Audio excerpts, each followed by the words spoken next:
Why are map scales so confusing for maps? Imagine trying to fit a giant city into your backpack.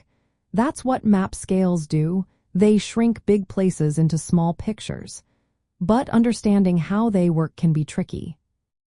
Map scales show the relationship between distances on the map and real-world distances. They can be written as ratios, like 1 to 24,000, or as a graphic bar or words. Each way needs a different way of thinking.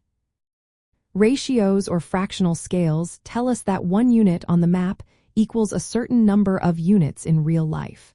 For example, 1 inch might equal 1 mile. But understanding this requires knowing how to compare and multiply different measurements. Graphic scales are visual lines or bars that show distances. They are easier to see, but you still need to learn how to read them accurately. If the bar is not understood properly, it can lead to mistakes. Verbal scales use words like 1 inch equals 1 mile.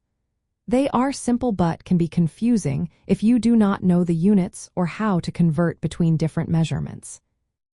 Maps are made for different purposes, so their scales change.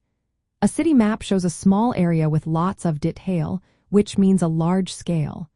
A world map shows a huge area with less detail, which means a small scale. Switching between these maps can make it hard to remember what a certain distance on the map really means. The idea of scale is abstract because it involves imagining how a small measurement relates to a much larger space. Without hands-on activities, it can be hard for students to grasp this concept. Different maps also use different measurement units like miles, kilometers, feet, or meters. Students need to be comfortable with these units or know how to convert between them. To make map scales easier for students, teachers can have them create their own maps.